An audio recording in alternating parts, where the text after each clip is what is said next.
Hello दोस्तों, कैसे हैं आप लोग। उम्मीद करता हूँ बहुत अच्छे होंगे, सब सुरक्षित होंगे। चलिए, आप सबका स्वागत है लर्नर आईएएस में टुगेदर सक्सेस।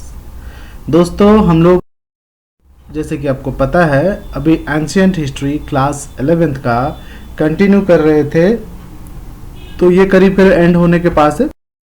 आज 26 चैप्टर हम देखेंगे, छोटे छोटे चैप्टर है, खत्म हो जाएगा। ठीक है दोस्तों, इसके चलिए एक बात बता देता हूँ, इसके बाद हम लोग मिडिवल हिस्ट्री शुरू करेंगे। साइमल्टेनियसली एंशिएंट हिस्ट्री का जो है हम लोग रिवीजन भी साथ ही साथ करते रहेंगे। ठीक है दोस्तों, तो इसके रिवीजन में हम क्या करेंगे, हर चैप्टर के क्वेश्चन आंसर लिख के शेयर करेंगे, उसका एक जिस्ट मैं बना के शेयर करूँगा। आप लोग भी करेंगे तो बहुत अच्छा लगेगा। ठीक है दोस्तों, चलिए इस चैप्टर को हम देख लेते हैं।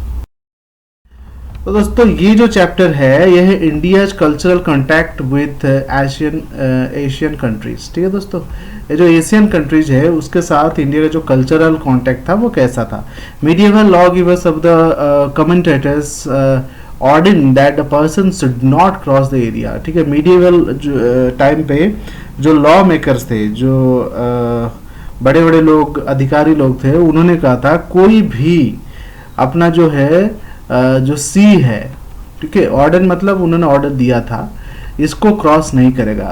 This would imply that India shunned all relation with the outside world. इसका मतलब ये था कि इंडिया ने अपने बाहर के लोगों से कांटेक्ट बंद कर दिया था, सन्टेड था मतलब क्लोज था। But this is not so, for India maintained contact with its Asian neighbours since Harappan times. तो हड़प्पन टाइम से इंडिया अपना कांटेक्ट दूसरे देशों से बनाए रखा था। अभी चलो रेस्ट्रिक्शंस आ गए, बट पहले से तो था ही। ठीक है, Indian trader went to the Mesopotamia भी गए थे। Whether seal belong to this period, इस समय का सील हमें मिलता है 2400 बीसी में एंड 1700 बीसी में मिलता है। बहुत बड़ा ट्रेड होता था हमारा। Have been found from the beginning of the Christian era towards onwards. ठीक है, क्रिश्चियन एरा ऑनवर्ड्स हमें बहुत कुछ देखने को मिला। India maintained commercial contact with China.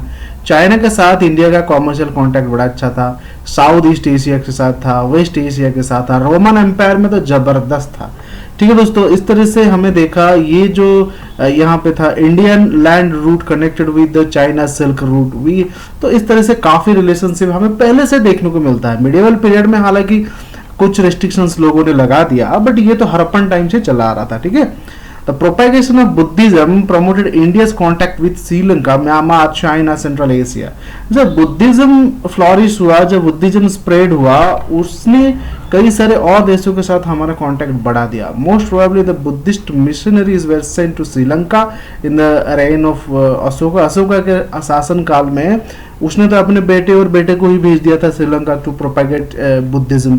ठीक है दोस्तों, तो Brahmi script belong to the second and first century BC have been found in the Sri Lanka. ठीक है दोस्तों, तो इस तरह से देखा गया कि किस तरह से हमारा दूसरे देशों के साथ कांटेक्ट हुआ करता था। तो इस तरह से Buddhism came acquire the permanent strong hold in Sri Lanka. ठीक है दोस्तों, Christian era Buddhism spread from India to Burma. ठीक, क्रिश्चियन एरा में बर्मा तक बुद्धिज्म पहुंच गया। All the Pali texts were compiled and commented upon in Sri Lanka. All the Buddhism disappeared from India and continued to command a large following in Burma and Sri Lanka. This is the case even now. Okay, देखिए धीरे धीरे Buddhism शुरू कहाँ से हुआ, India से थे वो, नेपाल से, बट इंडिया से शुरू हुआ। इंडिया से शुरू होके वो इतना प्रोपागेट तो किया, बहुत सारे देशों में वो परमानेंटली बहुत बड़े लेवल पे वो लोग बुद्धिज्म छा गया, बट इंडिया से ही धीरे धीरे करके खत्म हो गया। और वो सीन आज तक भी है, ज़्यादा बुद्धिज्म देखने को इंडिया में नहीं मिलते।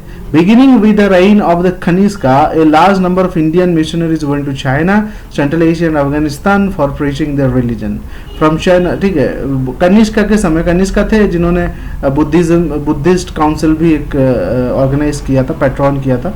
इनके समय बहुत सारे इंडियंस मिशनरीज जो है दूसरे देश चले गए, जैसे कि अफगानिस्तान, चाइना, सेंट्रल एशिया चले गए। ठीक है, from China Buddhism spread to Korea, Japan. ठीक है, चाइना से कोरिया चले गए, जापान चले गए प्रोपेगेट करने अपने रिलीजन को। ठीक है, and it was in search of Buddhist text and doctrine that several Chinese pilgrims such as Faxin, Xuanzang, ठीक है, केम टू इंडिया। तो ये बहुत सारे लोग बुद्धिस्ट डॉक्ट्राइन को खोजते हुए इंडिया भी आए।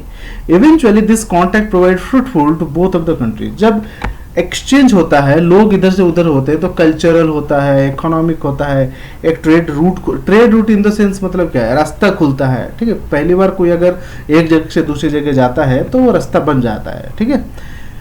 इस तरह से ये Buddhist colony cropped up at Tunhuang में एक बुद्धिस्ट कॉलोनी बस गया, which was the starting point of the companion of merchants going across the desert. The India learn the art of growing silk from China. अब India ने China से silk के बारे में पता किया कि सिल्क कैसे होता है, ठीक है दोस्तों। ये देखिए, ये एक मैप है, ये इंडिया है, ये चाइना है, ठीक है। यहाँ से यहाँ तक, यहाँ सब कैसे आए, कल्चर कैसे चेंज हुआ, इस बारे में हम पढ़ रहे हैं, ठीक है दोस्तों। अब चाइनीज से सीख लिया सिल्क रूट के बारे में, ठीक है दोस्तों। ये बुद्धिस्ट डॉक्ट्राइन है। द चाइनीज लर्न इंडिया से उन्होंने क्या सीखा, पेंटिंग सीख लिया, बुद्धिस्ट पेंटिंग, ठीक है। चाइनीज ने इंडियन से पेंटिंग सीख लिया और इंडियन से उनसे सिल्क के बारे में सीख लिया, ठीक है दोस्तों।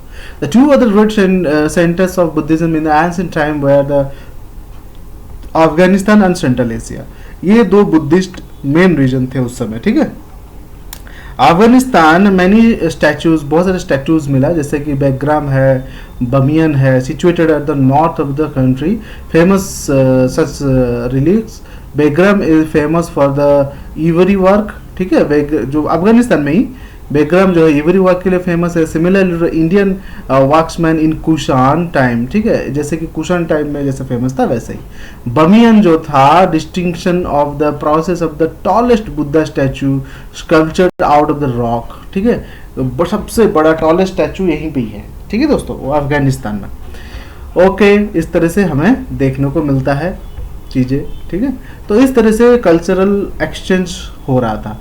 तो it has thousands of natural and artificial caves which as monks lived.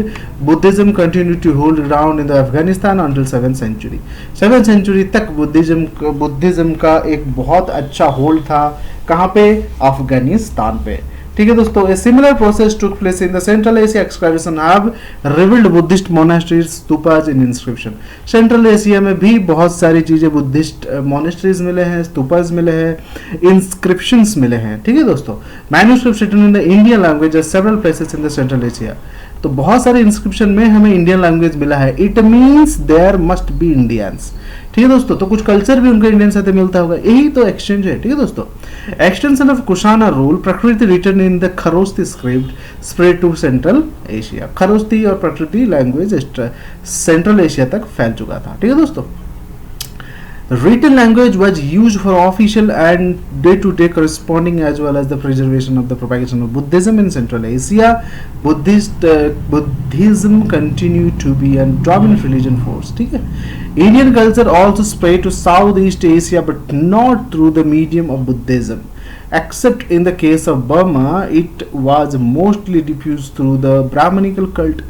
The name Suvarna Bhumi was given to the Pegu and Molimin in Burma. सुवर्ण भूमि कहा जाता था पेगू और मॉलमिगी। ये दोस्तों याद रखिएगा कि इसको कहा जाता था बुद्धिस्ट टाइम पे, इनको कहा जाता था। बर्मा में है दोनों, ठीक है, जो आजकल म्यांमार है। And merchant from broach, Banaras and Bhagalpur traded with Burma. तो बर्मा के साथ हमारा ट्रेड था, ऑब्वियसली कल्चरल एक्सचेंज होगा, ठीक है। Considerable Buddhist remains in the Gupta times been found in the Burma from the first century AD. India established close trading relation with Java in Indonesia, ठीक है। तो फर्स्ट सेंचुरी में Indonesia के साथ भी हमारा बहुत क्लोज ट्रेडिंग हो रहा था, ठीक है, विच वॉज कॉल्ड सुवर्ण द्वीप, ठीक है। इंडोनेशिया को कहा जाता है सुवर्ण द्वीप, ठीक है। The island of gold by the ancient Indians, ठीक है। तो ये इंपॉर्टेंट है, याद रखिएगा। सुवर्ण भूमि बर्मा को कहा जाता था, सुवर्ण द्वीप इंडोनेशिया को कहा जाता था, ठीक है दोस्तों। चलिए आगे बढ़ते हैं। ये स्वांगशांग है, इनको देखिएगा, और ये फाशिन है, ठीक है। ये फाशिन है, ये स्वांगशांग है, ट्रैवलर है, चाइनीज ट्रैवलर जो आके रहे थे। ये बुद्धिस्ट डॉक्ट्रिन का एक छोटा सा मैंने लगाया है, देख लीजिएगा आप, ठीक है। चलिए नेक्स्ट हम देखते हैं क्या है। चलिए, Pallavas founded their colonial in Sumatra. ठीक है, तो यहाँ पे यहाँ पे जो है in the early century of the Christian era the Pallavas found their colony in Sumatra. ठीक है, सुमात्रा में उन्होंने अपना कॉलोनी बनाया था। Eventually this flowed in kingdoms Shri Vijay. ठीक है, तो Shri Vijay which continue to be an important power and centre of Indians culture from the 5th और 10th। ठीक है, तो जैसे जैसे इंडियंस जहाँ जहाँ सेटल हुआ वहाँ पे इंडियन कल्चर हो गया।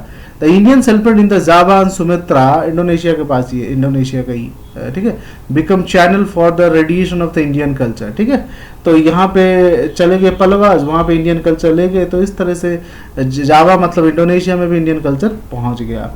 In Indo China which is at present divided into Vietnam. Indo China की जगह जो आजकल जो वियतनाम है, Cambodia and Laos, the Indians set up 2 powerful kingdom in Kamboja and Champa. ठीक है दोस्तों, इंडियन ने 2 बहुत इंपॉर्टेंट पावर वहां पे सेटल किया।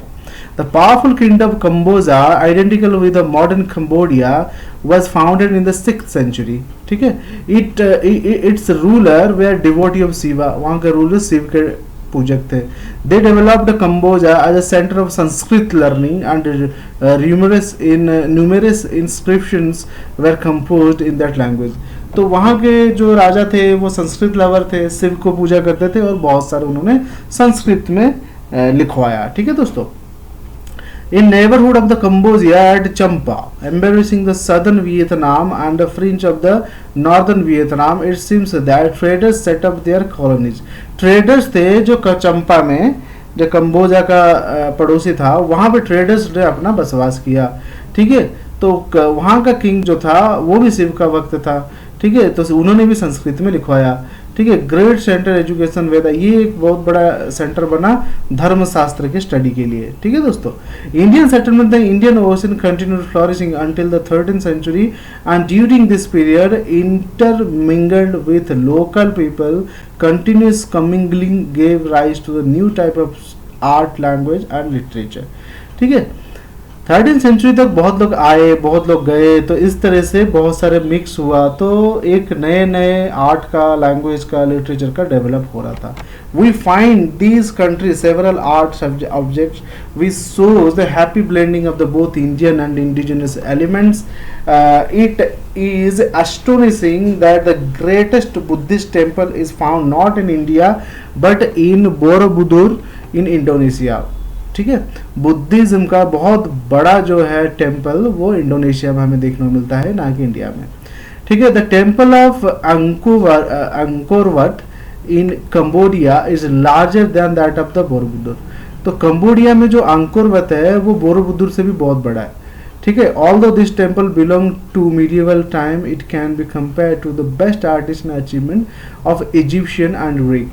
ठीक है दोस्तों, the stories of the Ramayana Mahabharata are narrated in relief on the wall of the temple। ठीक है, उसके टेम्पल में ये सब महाभारत रामायण लिखा गया है।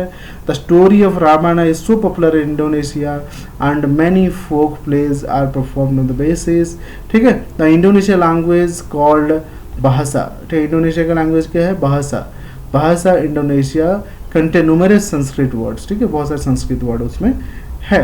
पता चला, अब यहाँ इससे पता चलता है कि हम लोग कैसे जुड़े एक दूसरे से, वहाँ पे इंडियन लैंग्वेज से मिलता जुलता क्यों है। ये बड़ा इंटरेस्टिंग चीज है ना। In respect of sculpture, the head of the Buddha from Thailand, the head from Kamboja, the magnificent bronze image from Java are regarded as the best example of the blending. ठीक है, इस तरह से in Indian art with the local art tradition of south east Asia, similarly beautiful example of the painting in Ajanta.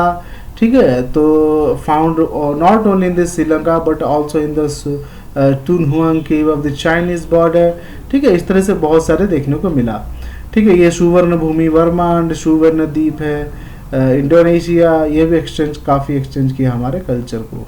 In Indian require the craft mounting gold coin from the Greek and Roman. ठीक है, तो तो इस तरह से method of growing cotton spread from the India to China, India से ये सब गया कॉटन ग्रो करना। India contribution seems to more important in art, religion and scripture language. ठीक है दोस्तों, each country in South east Asia develop its own typical culture by synthesising the Indian element with its indigenous element. ठीक है, बहुत बढ़िया, बहुत अच्छा, बहुत बढ़िया लगा जान के अपने इंडिया का कॉन्ट्रीब्यूशन है ना दोस्तों, proud to be an Indian. तो चलिए दोस्तों, ये सारे क्वेश्चंस आप लिखिए और ये खत्म हो जाएगा ना, इस सब क्वेश्चन को हम लोग रिवीजन में सब लोग करेंगे, तो इससे क्या होगा, पूरा पूरा चैप्टर एक बार रिवाइज हो गया। ठीक है दोस्तों, चलिए बहुत बहुत शुक्रिया। ये देखिए, ये पेंटिंग है, बुद्धिस्ट पेंटिंग है, ठीक है, अजंता वाला। ठीक है, बहुत बहुत धन्यवाद, थैंक यू। अगर अच्छा लग रहा है तो चैनल को शेयर सब्सक्राइब जरूर करिएगा, दोस्तों के साथ बांटिएगा। मिलते हैं फिर अगले वीडियो में। ओके, अपना ख्याल रखिए, पढ़ते रहिए। चलिए दोस्तों, बाय बाय, बहुत बहुत धन्यवाद।